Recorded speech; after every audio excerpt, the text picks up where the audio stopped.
नमस्कार दोस्तों, मैं शेख मुजम्मिल टीम 360 के इस नई यूट्यूब चैनल ब्रेन इनसाइडर में आपका हार्दिक स्वागत करता हूं। जैसा कि आप सभी ने पिछले वीडियोस को बहुत पसंद किया है, उसके लिए मैं आप सभी का धन्यवाद करता हूं। और इसी चीज़ को ध्यान में रखते हुए कंपनी आप सभी दर्शकों के लिए एक क्विज लेकर आई है। जो भी वीडियो आप लोग देखते हैं उसका फ़ायदा मिल सके। करना ये है कि आपको वीडियो को अंत तक ध्यान से देखना है और आपसे इसी वीडियो के रिलेटेड 5 प्रश्न पूछे जाएंगे। नीचे डिस्क्रिप्शन में एक लिंक दिया गया है जो आपको 5 प्रश्नों तक ले जाएगा। वहां आपको उन प्रश्नों के उत्तर देने हैं। लगभग 30 वीडियो के माध्यम से 150 प्रश्नों के उत्तर देने हैं। जो भी दर्शक पहले 150 प्रश्नों के सही उत्तर देंगे वही विजेता होंगे और हमारी कंपनी द्वारा सरप्राइज गिफ्ट का हकदार होंगे। और साथ ही आपने अभी तक हमारे YouTube चैनल को सब्सक्राइब नहीं किया है तो पहले आप सब्सक्राइब कर लें और बेल आइकन दबा करके नोटिफिकेशन ऑन कर लें, जिससे हमारे लेटेस्ट वीडियोस आप तक पहुंच सके और इसे ज़्यादा से ज़्यादा शेयर करें। चलिए शुरू करते हैं आज के इस टॉपिक पर, जो है स्टूडेंट एग्जाम में टॉप कैसे करें। सभी पेरेंट्स आज के समय की सबसे बड़ी समस्या यही है कि बच्चा स्कूल जाता है, ट्यूशन जाता है, फिर भी एग्जाम में टॉप नहीं आता। तो मैं आज आपको 8 नियम ऐसे बताऊंगा जिसे करने से बच्चों का एग्जाम में टॉप आने के चांस बढ़ जाते हैं। तो शुरू करते हैं हम हमारे इस टॉपिक के पहले नियम में। पहला नियम है नियमित पढ़ाई करना, यानी कि रेगुलर स्टडी। ये एकदम सीधी सी बात है, जैसे कि हम अपने काम को डेली बेस पर पूरा करते हैं। जैसे सूरज अपने समय पर निकलता है, अपने समय पर अस्त होता है, और ठीक उसी प्रकार हमें भी अपनी स्टडी रोज़ करनी चाहिए। लेकिन कुछ बच्चे ऐसे होते हैं जो कि रोज़ स्टडीज़ करते नहीं, लेकिन जब एग्ज़ाम आता है तो वो दिन रात एक करके फिर पढ़ना स्टार्ट कर देते हैं, लेकिन उससे हमारे हेल्थ के ऊपर बुरा प्रभाव पड़ता है। ऐसा नहीं करना, हमें अपनी स्टडीज़ को रोज़ करनी है, रोज़ पढ़ना है और समय के साथ ही पढ़ना है। ऐसा करने से ही ये नियमित पढ़ाई होगी। प्लस दूसरी बात, ये हमारे जो चैप्टर का जो पहला नियम है वो कंप्लीट होगा। हमारा दूसरा नियम है नियमित स्कूल क्लास में पढ़ाई करना, यानी कि डेली क्लास अटेंड करना। पढ़ाई का मूल मंत्र है रोज स्कूल जाना और स्कूल में अपने अपने सब्जेक्ट्स की क्लास में उपस्थित होकर अध्ययन करना। क्योंकि आजकल के विद्यार्थियों में सबसे बड़ी यही कमी देखी जाती है कि वो रेगुलर स्कूल नहीं जाते, और यदि जाते भी है तो अपने सारी क्लास अटेंड नहीं करते, जो कि एक तरह से अपने आप को धोखा देने के बराबर है।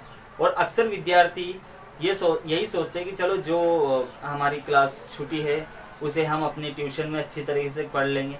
लेकिन यदि हम क्लास में कोई सब्जेक्ट पढ़ते हैं, फिर उसे घर पर दोबारा पढ़ते हैं, फिर अपने ट्यूशन में भी पढ़ेंगे, तो सब्जेक्ट हमें निश्चित ही बहुत अच्छे से समझ में आ जाएगा और उसे हम कभी नहीं भूल सकते। इसलिए एग्ज़ाम में अगर टॉप करना है तो हमारा स्कूल क्लास भी बहुत मायने रखता है, यानी कि डेली क्लास अटेंड करना। हमारा तीसरा नियम है टाइम टेबल फॉर स्टडी, यानी कि अध्ययन के लिए समय सारणी बनाएं।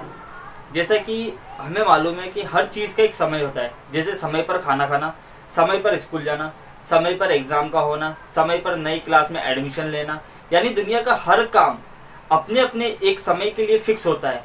तो हमें अपने पढ़ाई के लिए भी एक टाइम टेबल सेट करना चाहिए। टाइम टेबल को सेट करते समय भी कुछ बातों का थोड़ा बहुत हमें ध्यान रखना चाहिए।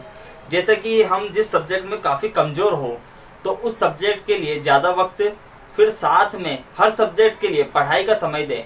लेकिन कभी कभी ऐसा भी होता है कि हम सिर्फ एक ही सब्जेक्ट या विषय पर ज़्यादा ध्यान देते हैं, बाकी अन्य सब्जेक्ट पीछे रह जाते हैं। ऐसा कभी भी नहीं करना चाहिए और हमें अपने टाइम टेबल में स्टडी के साथ साथ लिखने के लिए भी वक्त देना चाहिए। क्योंकि एग्ज़ाम में एग्जामिनर के सामने हमारे लिखे हुए सवाल क्वेश्चन ही जाते हैं, इसलिए हम जो भी कुछ पढ़ते हैं उसे पढ़ने के साथ साथ लिखते रहना चाहिए। क्योंकि लिखने से कोई भी चीज़ जल्दी एक तो माइंड में सेट हो जाती है और हमारी जो राइटिंग है, जो लिखावट है, वो भी सुंदर हो जाती है, जो कि एग्जाम के लिए बहुत महत्वपूर्ण है।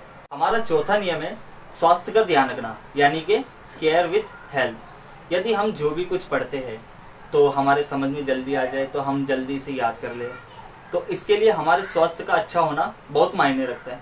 क्योंकि अगर हम हेल्दी रहेंगे तो हम जो भी कुछ पढ़ेंगे जल्दी से समझ में आने लगेगा और साथ ही साथ जल्दी याद भी होगा। क्योंकि जैसा कहा गया है, स्वस्थ शरीर स्वस्थ मस्तिष्क का घर होता है।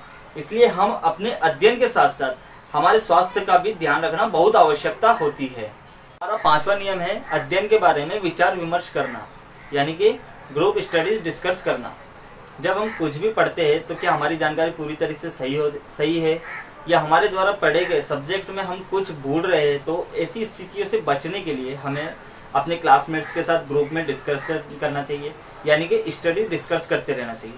क्योंकि ऐसा करने से हमें अगर जो चीज़ नहीं मालूम है तो शायद हमारे क्लासमेट जानते हो, तो डिस्कस करते हुए हमें ये भी पता चल जाएगा कि जिससे हमारा जो कंसेप्ट है वो क्लियर हो जाएगा। इसलिए हमें आपस में ग्रुप में डिस्कशन करते रहना चाहिए, क्वेश्चन आंसर करते रहना चाहिए, ताकि हमारा कंसेप्ट जो है जल्द से जल्द कंप्लीट क्लियर हो जाए। हमारा छठा नियम है परीक्षा का तनाव, यानी कि एग्जाम का टेंशन होना। जैसा कि आप सभी जानते हैं कि तनाव या टेंशन में किया गया कोई भी काम अक्सर खराब हो जाता है। इसलिए हमें अपने एग्जाम का टेंशन कभी नहीं लेना चाहिए, बल्कि हमें तो अपना सारा ध्यान सब्जेक्ट को अच्छे से तैयार करने पर फोकस करना चाहिए। और नियमित अध्ययन करने से तो हमारे सभी सब्जेक्ट टाइम पर तैयार हो जाएंगे, तो फिर हमें अपने एग्जाम में सबसे अच्छे नंबर ला सकते हैं। इसलिए एग्जाम के समय कभी भी किसी भी प्रकार का कोई टेंशन ना ले। हमारा सातवां नियम है सुबह जल्दी उठकर अध्ययन करना, यानी कि सुबह का जो समय होता है वो अध्ययन के लिए बेस्ट माना गया है, क्योंकि ये वह वक्त होता है जब आसपास का वातावरण एकदम शांत होता है और सुबह जल्दी उठकर पढ़ने से जो भी चीज़ पढ़ी गई है वो याद जल्दी हो जाती है। इसलिए हमें सुबह जल्दी उठने की आदत डालनी चाहिए। और हमारा ये प्रश्न उठता है कि जब हम रात को देर रात तक पढ़ाई करते हैं तो फिर सुबह जल्दी कैसे उठें।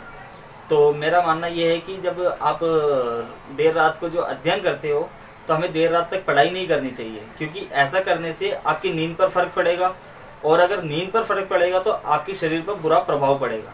इसीलिए रात की अपेक्षा में पढ़ाई को कम करके सुबह जल्दी उठकर पढ़ा जाए। आठवां नियम ध्यान एकत्रित करना।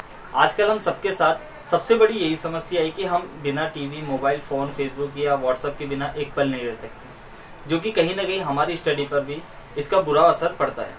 अक्सर देखा जाता है कि बहुत से लोग तो पढ़ते हुए भी उनका ध्यान टीवी, मोबाइल या अन्य जगहों पर होता है, जिससे कि हमारा ध्यान पूरी तरह से पढ़ाई में ना होकर के इधर उधर हो जाता है। जो कुछ भी पढ़ते हैं या उसे तो समझ नहीं पाते या उसे जल्दी से भूल जाते हैं। इसीलिए मैं कहना चाहूँगा कि हम जब भी पढ़ाई करोगे तो हमारा सारा ध्यान एक तो बुक्स पर होना चाहिए, और इस बात का मैं पालन अच्छी तरीके से होना चाहिए। इसी के साथ मैं आप सभी लोगों से इजाज़त चाहूँगा। धन्यवाद, नमस्कार।